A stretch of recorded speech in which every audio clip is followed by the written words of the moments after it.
Hello students, welcome to my YouTube channel NK classes by Kalpana ma'am.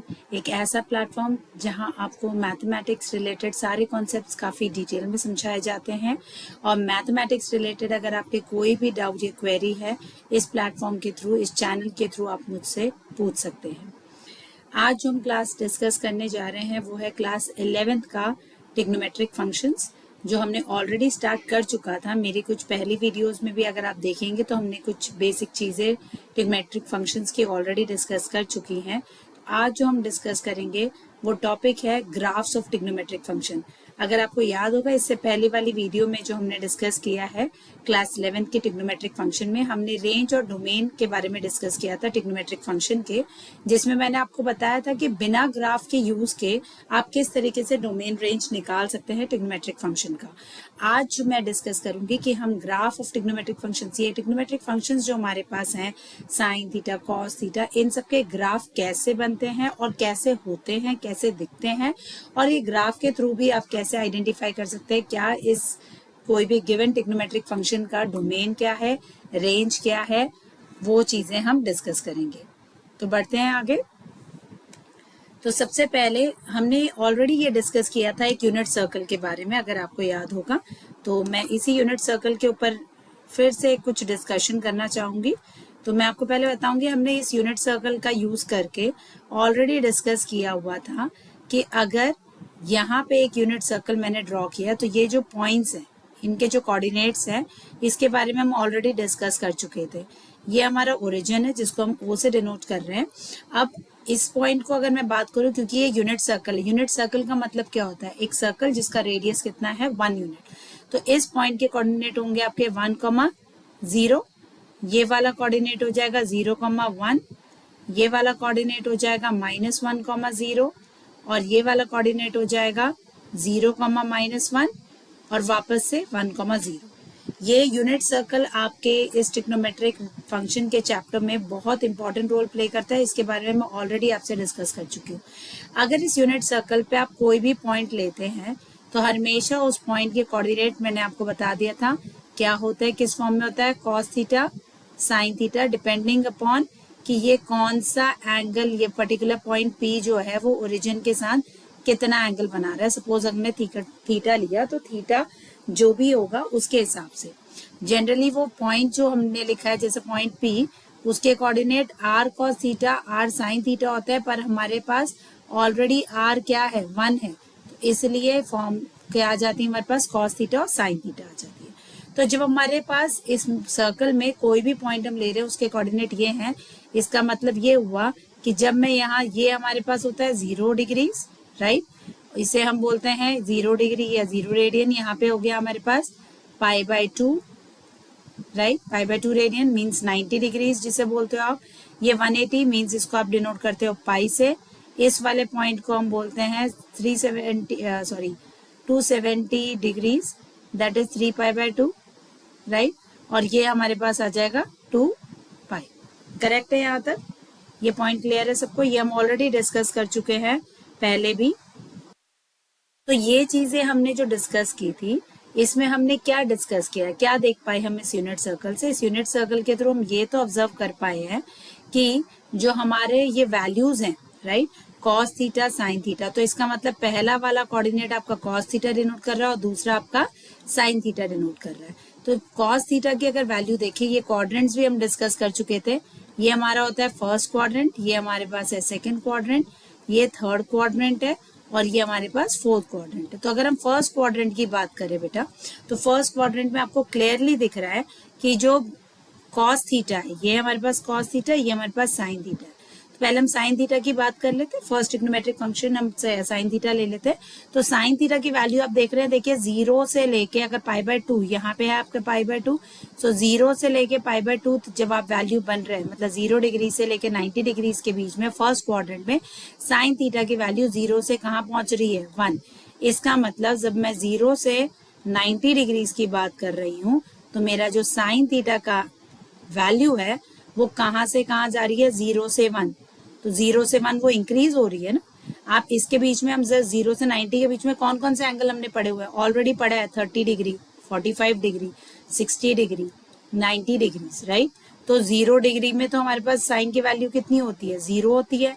Sign 30 पे 1/2 होती है, sign 45 पे 1/√2 होती है, 60 पे √3/2 होती है और 90 पे 1 होती है। तो धीरे धीरे आप ये देख रहे हैं कि फर्स्ट क्वाड्रेंट की अगर हम बात करें तो 0 से लेके 90 पे ये वैल्यूज क्या हो रही हैं, इंक्रीज हो रही है। इसका मतलब फर्स्ट क्वाड्रेंट में साइन थीटा जो होता है वो 0 से लेके 1 तक इंक्रीज हो रहा है, करेक्ट। अब हम सेकंड क्वाड्रेंट की बात करते हैं। ये हमारा सेकंड क्वाड्रेंट है। सेकंड क्वाड्रेंट में क्या हो रहा है, देखिए ये था साइन थीटा की वैल्यू 1 है और अब साइन थीटा की वैल्यू क्या हो जा रही है, 0। इसका मतलब ये हुआ जब हम सेकंड क्वाड्रेंट की बात कर रहे हैं वैल्यू आपकी 1 से कहाँ पे जा रही है, 0 पे। तो ये इंक्रीज हो रही है, डिक्रीज हो रही है, बिल्कुल डिक्रीज हो रही है। तो पहले आप देख सकते हैं फर्स्ट क्वाड्रेंट पे तो वैल्यू 0 से 1 पे इंक्रीज हुई। सेकेंड क्वाड्रेंट पे वैल्यू अगर हम देखेंगे तो इस सर्कल के हिसाब से भी 1 to 0 हो रहा है, मीन्स वैल्यू डिक्रीज हो रही है। कहाँ से का डिक्रीज हो रही है, 1 से 0 पे डिक्रीज हो रही है, करेक्ट। अब थर्ड क्वाड्रेंट की बात करते हैं। तो ये हमारे पास थर्ड क्वाड्रेंट हमारा ये है। तो थर्ड क्वाड्रेंट में आप क्लियरली देख सकते हैं वैल्यू जो है हमारे पास 0 से लेके कहाँ पे जा रही है, -1। तो अब मैं बोल रही हूँ वैल्यू आ रही है 0 से लेके -1, ये है थर्ड क्वाड्रेंट। तो थर्ड क्वाड्रेंट में जब मैं बोल रही हूँ 0 से लेके -1 हो रही है तो वैल्यू इंक्रीज हो रही है, डिक्रीज हो रही है। अगेन देखिए 0 से नेगेटिव पे जा रहा है तो नीचे जाएगा ग्राफ, मतलब नीचे की तरफ जा रही है, वैल्यू क्या हो रही है आपकी, फिर से डिक्रीज हो रही है। और लास्ट हम फोर्थ क्वाड्रेंट की अगर बात करें तो फोर्थ क्वाड्रेंट पे देखिए वैल्यू थी -1, अब -1 से फिर से क्या बन गई, 0। तो -1 से फिर से कहाँ पहुंच गई वैल्यू, 0। तो ये हमारे फोर्थ क्वाड्रेंट में हो रहा है। तो fourth quadrant minus negative value से 0 पे पहुंच रहा है, तो इसका मतलब वैल्यू क्या हो रही है हमारे पास, इंक्रीज हो रही है। तो क्लियरली ये यूनिट सर्कल आपको हेल्प करेगा आपका ग्राफ प्लॉट करने के लिए। वैल्यूज देखिए कहाँ से कहाँ जा रही है, कहाँ इंक्रीज हो रही है, कहाँ डिक्रीज हो रही है। मैंने बोला सबसे पहले अगर हम बात करें तो साइन थीटा में फर्स्ट क्वाड्रेंट में 0 से 1 मतलब इंक्रीज हो रही है, 0 पे फिर 1 पे पहुंच रही है वैल्यू, फिर 1 से क्या हो रहा है, जब सेकंड क्वाड्रेंट की बात करेंगे तो वैल्यू हमारी 1 से 0 आ रही है, मतलब ऊपर से नीचे को जाना चाहिए ग्राफ। उसके बाद अगेन जब थर्ड क्वाड्रेंट की बात कर रहे हैं तो 0 से -1 मीन्स और नीचे जाएगा क्योंकि नेगेटिव हो रही है वैल्यू। अब -1 से 0 मीन्स ग्राफ ऊपर की तरफ लिफ्ट होगा। तो बस आपको एक यूनिट सर्कल अगर पता है तो आप इसकी हेल्प से सारे ग्राफ्स इजीली प्लॉट कर सकते हैं। अगर साइन थीटा कॉस थीटा की वैल्यू आपको पता है कि कौन से क्वाड्रेंट में क्या हो रही है तो वो आपको बहुत हेल्प करेगी ये क्वेश्चन सॉल्व करने, ग्राफ प्लॉट करने में, ठीक है। तो ये देखिए यही मैंने आपसे अभी यही डिस्कस किया यूनिट सर्कल की हेल्प से कि जब हम फर्स्ट क्वाड्रेंट की बात कर रहे हैं साइन के लिए तो इंक्रीज होता है 0 से 1, फिर क्या होगा, डिक्रीज होगा 1 to 0, फिर थर्ड क्वाड्रेंट में 0 to -1, फोर्थ क्वाड्रेंट में -1 to 0। ये टेबल आपकी बुक में भी दिया हुआ है, आप उसको भी रेफर कर सकते हैं। उसी से आपको इजी पड़ेगा, समझ आएगी चीजें कि कैसे हम ग्राफ प्लॉट करेंगे। पर ये चीजें आप ये एक टेबल हमारे पास किससे बन पा रही है, because of that unit circle only. तो अगर आपको यूनिट सर्कल का कॉन्सेप्ट क्लियर है तो आप ये टेबल खुद ही बना सकते हैं, राइट। तो ये मैंने स्प्लिट करके हर एक ग्राफ के साथ अटैच किया हुआ है टेबल, तो मैं वो बाकी कॉस, टैन, कॉट, सेक और कोसेक को उसी पे डिस्कस कर लूंगी साथ में आपके, राइट। तो देखते हैं फर्स्ट ग्राफ हमारा जो है साइन फंक्शन का। तो अभी हमने यूनिट सर्कल डिस्कस किया था, राइट। यूनिट सर्कल में हमने क्या डिस्कस किया कि पहला क्वाड्रेंट। अब मुझे ये बताइए जब मैं बोल रही हूँ फर्स्ट क्वाड्रेंट, तो फर्स्ट क्वाड्रेंट का मतलब क्या होता है कि वैल्यूज कहाँ से कहाँ लाई कर रही है, 0 to π/2, राइट, यही होती है। तो यहाँ देखिए ग्राफ में आप बना करेंगे, ये आपका हो गया एक्स एक्सिस और ये आपके पास हो गई Y axis, right. X axis में आप हमेशा अपने एंगल्स लेंगे जो कि रेडियन में रिप्रेजेंट कर रहे हैं आप, ठीक है, एंगल्स ले रहे हैं हम यहाँ पे।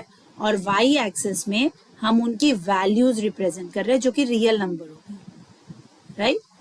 तो यहाँ पे हमारे पास वैल्यूज मीन्स, अब यहाँ देखो अगर आप देखेंगे ग्राफ को ध्यान से, यहाँ लिखा है -1 और 1, उसके बियॉन्ड लिखा नहीं है। आप लिखना चाहें तो बिल्कुल लिख सकते हैं, पर अभी हमने जस्ट डिस्कस किया था, अगर आपको याद होगा इससे पहले देखिए मैंने आपसे ये डिस्कशन में किया था अभी डिस्कस कि जब मैं इसका ग्राफ डिस्कस कर रहे हैं तो वैल्यू देखिए कहाँ से कहाँ जा रही है, -1 सबसे लीस्ट आ रही है और 1 सबसे मैक्सिमम आ रही है।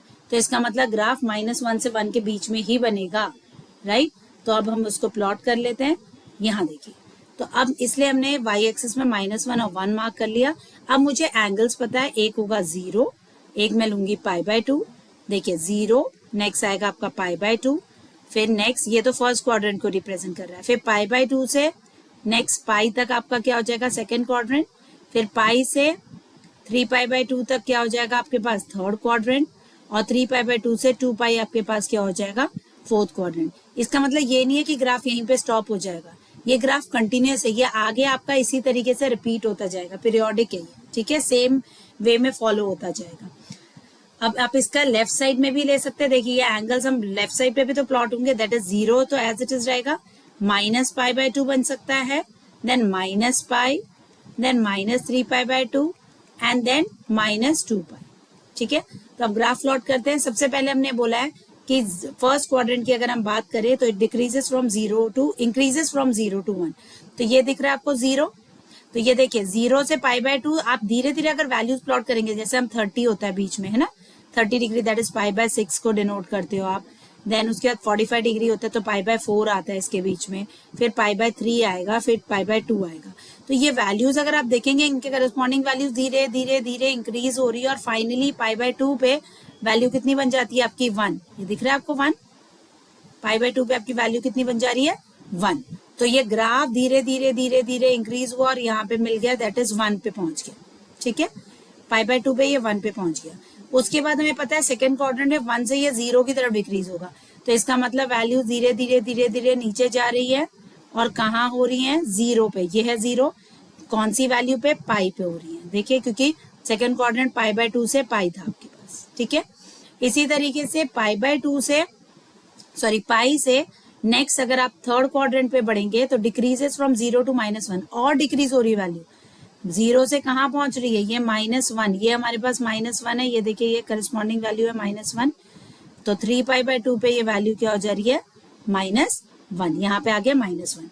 और फोर्थ क्वाड्रेंट में क्या हो रहा है, मीन्स 3π/2 से 2π तक, तो वैल्यू फिर से इंक्रीज होगी -1 से 0, तो -1 से फिर इंक्रीज होना स्टार्ट हुई, तो ग्राफ ऊपर की तरफ बना 0।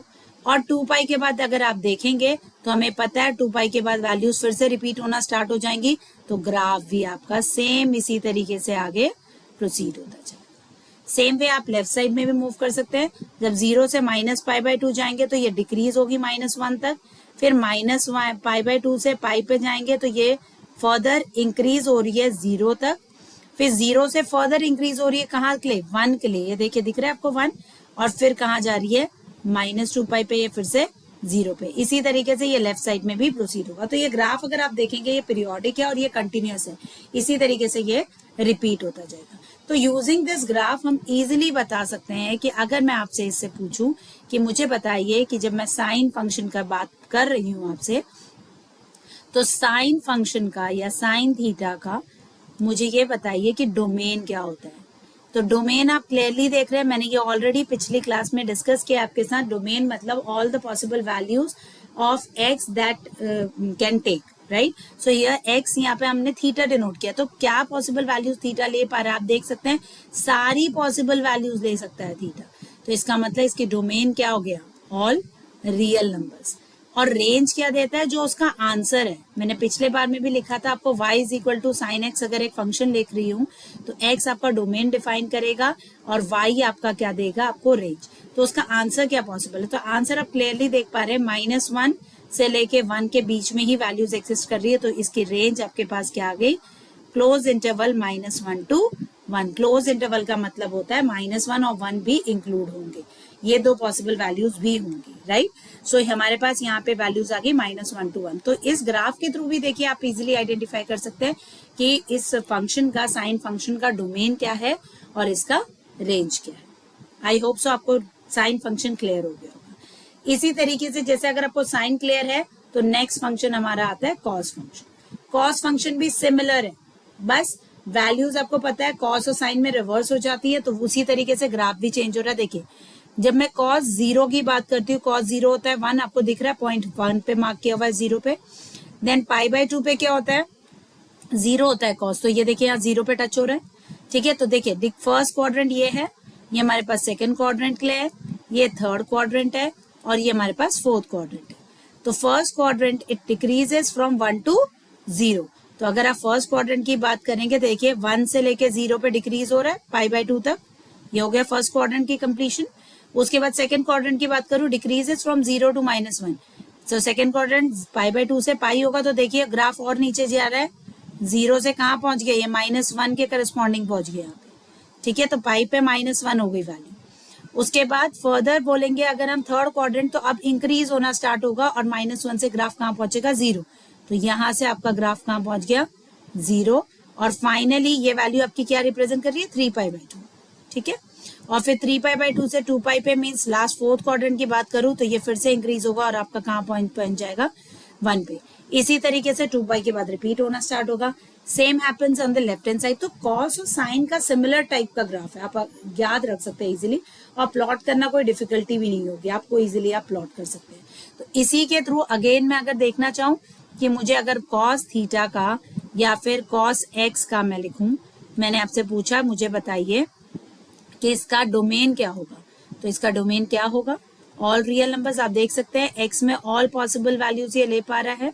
ठीक है, देखिए यहाँ पे 0, π/2 पाई, 3π/2 2π, 5π/2 3π एंड सो ऑन आता रहेगा, राइट। तो डोमेन तो यही हो गया। देखिए लेफ्ट में भी इसी तरीके से हो रहा है, पहले -1, 0 से अगर मैं यहाँ बात करूँ -π/2 पे, सो 0 से -π/2 पे क्या हो रही है, 1 से डिक्रीज हो रही है वैल्यू कहाँ तक, 0 तक। उसके बाद फर्दर और डिक्रीज होगी और कहाँ पहुंचेगी, -1 पे, पाई पे -पाई पे -1 हो गई।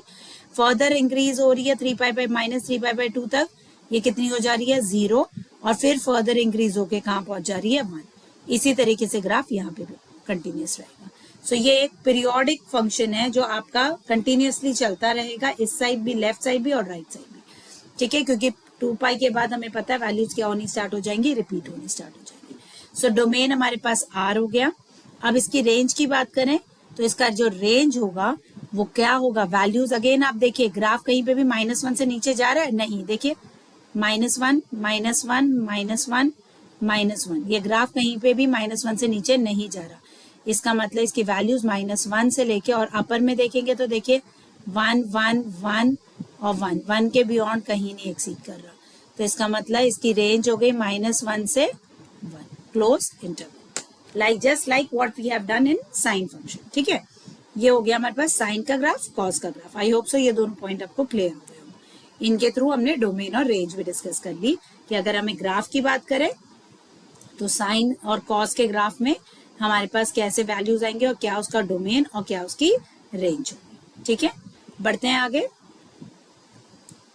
नेक्स्ट हमारे पास है tan फंक्शन। अब देखिए tan फंक्शन के लिए भी फिर से मैंने ये टेबल आपके लिए प्रेजेंट किया हुआ है। यहाँ पे ये फर्स्ट क्वाड्रेंट रिप्रेजेंट कर रहा है, ये सेकंड, ये थर्ड और ये फोर्थ। ये थोड़ा सा ग्राफ आपका डिफरेंट बनेगा, यहाँ पे ध्यान से देखेंगे।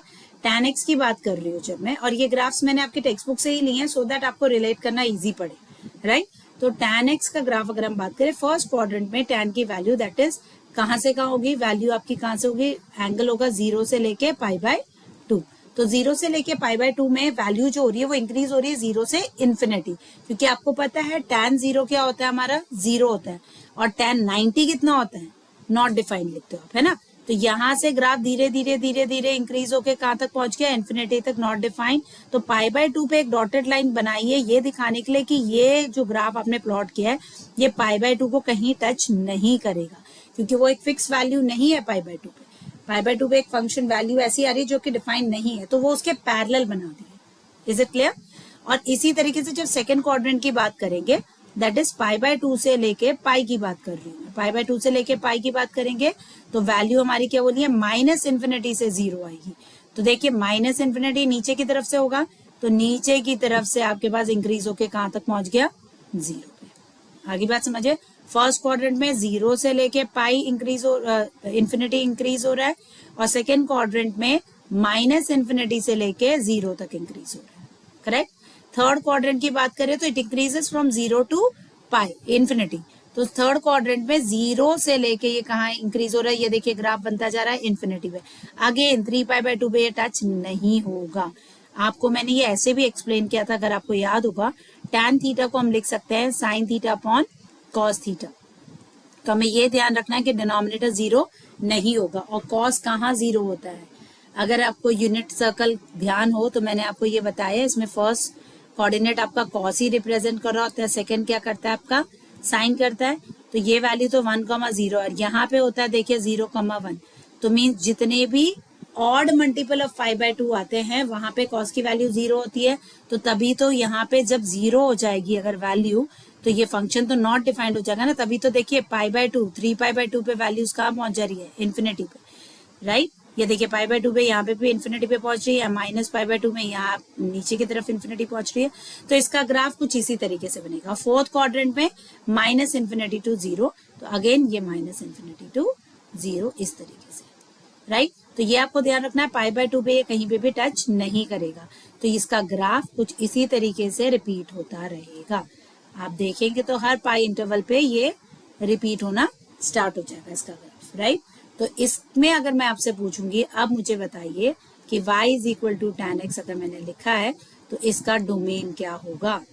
तो इसका डोमेन क्या होगा, इसके डोमेन के लिए बात करें तो अगेन आप देख सकते हैं ऑल रियल वैल्यूज ले पा रहा है x, तो डोमेन तो हो गया ऑल रियल नंबर्स। अब इसकी रेंज की बताइए वैल्यू। अब रेंज की अगर मैं बात करूं तो देखिए -∞ से कहाँ पहुंच जा रहा है, पॉजिटिव इन्फिनिटी, है ना।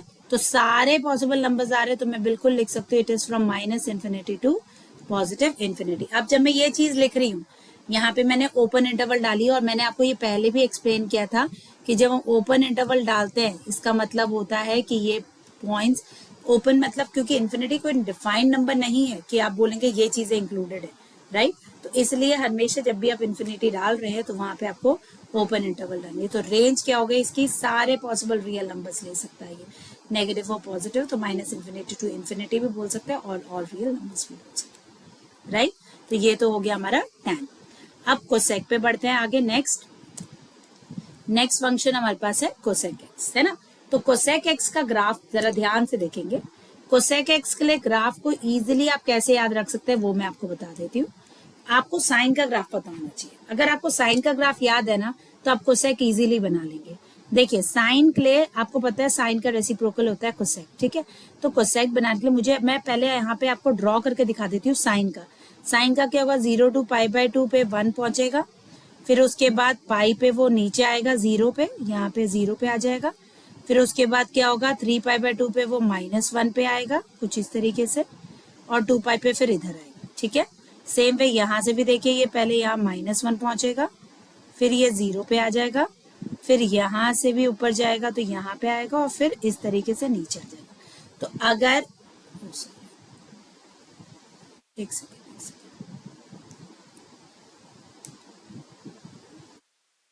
एक सेकेंड इसको हम जरा इरेज कर लेते हैं।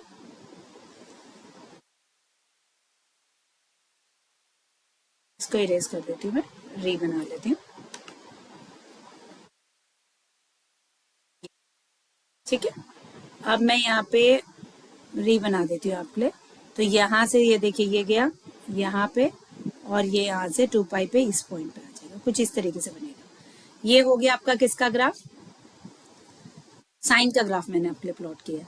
अब मैं यहाँ पे एक दूसरा कलर ले लेती हूँ सो दैट आपको इजीली समझ आए मैं जो समझाना चाह रही हूँ। अब ये देखिए ये हमारे पास साइन का ग्राफ है, नीचे रेड वाली लाइन, और ये कोसेक का है। तो इस तरीके से आप याद रख सकते हैं कि अगर साइन में यहाँ पे था ग्राफ, करेक्ट, तो इसका रिवर्स ऊपर बना दीजिए। ये दिख रहा है आपको कोसेक का ऊपर को, है ना, ये दिख रहा है आपको। सेम वे यहाँ से ये वाला पोर्शन ये देखिए, पर पाई पे ऑफ कोर्स ये टच नहीं करेगा। क्यों, क्योंकि मुझे पता है जब मैं साइन 180 बोल रही हूँ या साइन पाई बोल रही हूँ तो उसकी वैल्यू है 0। तो इसका मतलब कोसेक पाई कितना हो जाएगा, वो तो होता है 1/sin पाई ना। तो 1/sin मीन्स 1/0 हो जाएगा ना, तो जो कि नॉट डिफाइंड होगा, इन्फिनिटी होगा। तो इसलिए अगर आप ध्यान से देखेंगे, देखिए पाई पे ये लाइन टच नहीं कर रही है, वो उसके पैरेलल बनेगा, ऐसे वो इन्फिनिटी तक जा रहा है। सेम पे अगर ये वाला आपका पोर्शन देखिए, यहाँ पे ये वाला पोर्शन आपके पास साइन का रिप्रेजेंट कर रहा है, ठीक है। इसी को आपको ऊपर की तरफ था, अब आपको उसको क्या कर देना, फ्लिप करके नीचे कर देना है कोसेक के लिए। तो कोसेक के लिए ग्राफ इस तरीके से बन जाएगा। मैं आपको ये इजी वे बता रही हूँ जिससे आप ये याद रख सकते हैं, राइट। अगेन 2π पे टच नहीं करेगा क्योंकि वहां 0 हो रहा था, तो यहाँ पे नॉट डिफाइंड हो जाएगा, इन्फिनिटी हो जाएगा तो ये एक्सटेंड होगा, करेक्ट। सेम वे ये देखिए ये पोर्शन यहाँ पे दिख रहा है आपको, ये कर्व्ड नीचे है, 0 से -π पे नीचे है, तो उसके लिए आपको फ्लिप कर दिया आपने इस तरीके से। सेम वे यहाँ -π से 2π पे ये इस तरीके से बन रहा है, तो उसका ग्राफ ऊपर की तरफ को फ्लिप हो गया। तो ये इजी वे मैंने आपको बताया कि आप कैसे याद रख सकते हैं। ऑफ कोर्स हमारे पास ये कंडीशन फिर से यहाँ देखिए, ये फर्स्ट क्वाड्रेंट है, ये सेकंड क्वाड्रेंट है, ये थर्ड क्वाड्रेंट है और ये क्या आपके पास फोर्थ क्वाड्रेंट है। तो फर्स्ट क्वाड्रेंट जो हमारे पास it decreases from infinity to 1, तो देखिए क्या it decreases from infinity, infinity से देखिए आता जा रहा कहाँ पहुंचा 1 पे आके रुक गया, दिस इज 1 ओनली ना, ये 1 ही तो है, इन्फिनिटी से आके 1 फर्स्ट क्वाड्रेंट पे, सेकंड क्वाड्रेंट पे 1 से इन्फिनिटी इंक्रीज हो रहा है, फिर 1 से चला कहाँ चल गया इन्फिनिटी तक। उसके बाद थर्ड में बोला है increases from minus infinity to -1, so here third quadrant आप मतलब पाई से लेके 3π/2 होगा, तो ये आइए देखिए यहाँ से माइनस इन्फिनिटी से कहाँ पहुंचा, ये -1, ये रिप्रेजेंट आपका क्या कर रहा है -1, और फिर माइनस इन्फिनिटी -1 से लेके डिक्रीज हो रहा है फिर से माइनस इन्फिनिटी, तो ये देखिए फिर से चल रहा है और कहाँ पहुंच गया माइनस इन्फिनिटी। आई बात समझ में? तो इस तरीके से आप इसका ग्राफ प्लॉट कर सकते हैं। अब हम इसकी बात कर लेते हैं किसकी, इसके डोमेन और रेंज की। तो इसका डोमेन क्या होगा, आप फिगर देखिए और बताइए मुझे। तो अगर मैं कोसेक एक्स की बात कर रही हूँ तो डोमेन इसका क्या हो जाएगा, कोसेक एक्स का domain means all the possible values of x that can take, cosec x can take, x की पॉसिबल वैल्यूज क्या है यहाँ पे, ऑल रियल नंबर्स ले पा रहा है तो यहाँ पे आर हो गया। और इसकी रेंज की बात करें तो इसका रेंज क्या होगा, बड़े ध्यान से देखिए, पहले वैल्यू कहाँ से कहाँ जा रही है, माइनस इन्फिनिटी टू 1 आ रही है, 1 से लेके इन्फिनिटी, सॉरी यहाँ पे आपके पास इन्फिनिटी टू 1 आ रही है और 1 से इन्फिनिटी जा रही है, यहाँ माइनस इन्फिनिटी से 1 आ रही है और 1 से फिर माइनस इन्फिनिटी। इसका मतलब मिनिमम वैल्यू तो हमारे पास माइनस इन्फिनिटी से 1 तक जा रहा है, ठीक है, यूनियन किसके साथ, 1 से लेके इन्फिनिटी। ऑफ कोर्स आप क्लियरली दे सकते हैं कि ये 1 से लेके -1 के बीच में कोई भी वैल्यू नहीं है ग्राफ में, वो मैंने बीच में जो बनाया वो तो साइन का ग्राफ है ना, तो यहाँ पे आपको कोई भी वैल्यू नहीं दिखेगी ग्राफ की, राइट, ये बात आगे समझ सबको, ठीक है। तो -1 से माइनस इन्फिनिटी से 1 उसकी रेंज है, मतलब माइनस इन्फिनिटी से लेके 1 तक आ रहा है, फिर और कहाँ तक जा रहा है, 1 से लेके इन्फिनिटी तक जा रहा है, जिसमें 1 और minus infinity to -1 union 1 to infinity, ठीक है, ये चीज आएगी यहाँ पे, माइनस इन्फिनिटी से लेके -1 तक यूनियन, और कहाँ से 1 से इन्फिनिटी, जिसमें 1 -1 और 1 के बीच की वैल्यू इंक्लूडेड नहीं है, हाँ -1 और 1 तो इंक्लूडेड है, ठीक है, पर उनके बीच की कोई वैल्यू इंक्लूडेड नहीं है।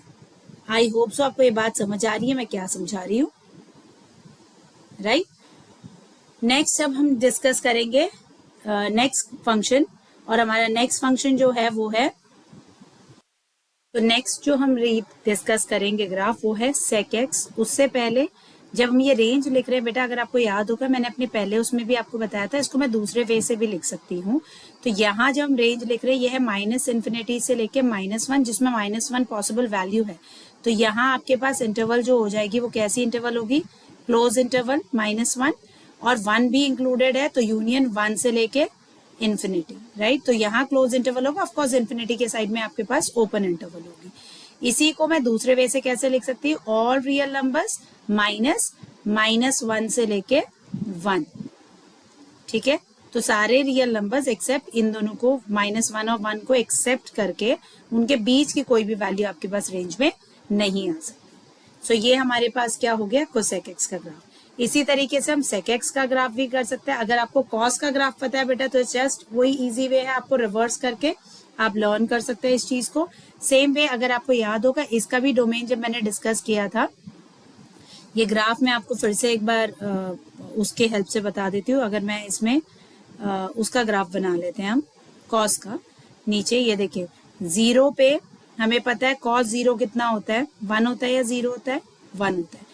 तो कॉस 0 यहाँ पे आएगा 1, पाई पे क्या बन जाता है वो 0 आता था यहाँ पे, राइट। तो इस तरीके से नीचे मूव करेगा और यहाँ से फिर नीचे होके इस तरीके से आएगा ऊपर, करेक्ट। यहाँ पे भी नेगेटिव साइड पे आप देखोगे तो ये नीचे पहुंचेगा, फिर यहाँ से फिर इस तरीके से और फिर इस तरीके से जाएगा। तो ये ग्रीन वाला पोर्शन आपका कॉस का ग्राफ कर रहा है। तो देखिए ये वाला पोर्शन इस तरीके से है, तो मैंने बता दिया जहां 0 पे टच हो रहा है वहां तो ये नॉट डिफाइंड हो जाएगा ना कॉस, सेक वाला क्योंकि उसका रेसिप्रोकल है। तो अगर जहां पे कॉस की वैल्यू जीरो हो रही है वहां सेक की वैल्यू नॉट डिफाइंड हो जाएगी। तो ग्राफ आपको दिख रहा है यहाँ π/2 पे अगेन ये टच नहीं कर रहा, तो ये इन्फिनिटी तक जा रहा है, करेक्ट। तो इसी तरीके से आप रिवर्स करके बना सकते हैं, जिसमें ये रिप्रेजेंट कर रहा है फर्स्ट में आपका इंक्रीजेस फ्रॉम 1 टू इन्फिनिटी। ये देखिए 1 से लेके इन्फिनिटी फर्स्ट क्वाड्रेंट में इंक्रीज हो रहा है। सेकंड क्वाड्रेंट में क्या हो रहा है, increases from -infinity to -1। Second quadrant means π/2 से लेके पाई, तो यहाँ पे देखिए -इन्फिनिटी से कहाँ पहुंच रहा है, -1। उसके बाद फिर थर्ड क्वाड्रेंट पाई से 3π/2 है, तो फिर से डिक्रीज हो रहा है -1 टू -इन्फिनिटी। तो -1 से लेके -इन्फिनिटी यहाँ डिक्रीज हुआ, और उसके बाद फोर्थ क्वाड्रेंट में इन्फिनिटी टू 1। तो ये दिख रहा है आपको इन्फिनिटी टू फोर्थ क्वाड्रेंट के लिए इन्फिनिटी टू 1। तो इस तरीके से इसका ग्राफ बन जाएगा। तो जब हम इसके डोमेन की बात करते हैं, देखें क्या होगा इसका domain. Again domain will be all real numbers. आप सारे रियल नंबर्स ले सकते हैं क्या, यहाँ पे डोमेन में ले सकते हैं। सेक देखिए, सेक एक्स अगर हम बात करें, ध्यान से देखेंगे, सेक एक्स हमारे पास क्या होता है, domain will be what, all real numbers accept 1/cos होता है ना सेक। यहाँ देखिए, क्योंकि आप देख सकते हैं π/2 पे क्या हो रहा है, ये टच नहीं कर रहा ना कहीं पे, π/2 पे टच नहीं कर रहा है। तो हम क्या करेंगे, π/2 के लिए हम इसे लिख देंगे r is equal to all real number. Cos कहाँ पे नेगेटिव, कॉस कहाँ पे जीरो होता है, all the odd multiples of π/2 पे कॉस नेगेटिव होता है। तो इसका मतलब all real number except what, odd multiples of π/2, that is 2n + 1 π/2। ये इसका क्या आ जाएगा आपके पास, डोमेन आ जाएगा, राइट। कि कॉस सारी पॉसिबल वैल्यूज ले सकता है एक्सेप्ट ऑड मल्टीपल्स ऑफ π/2 नहीं ले सकता, वेयर n क्या रिप्रेजेंट करता है, आपका इंटीजर करता है, राइट। इसी तरीके से अगर हम इसके रेंज की बात करें,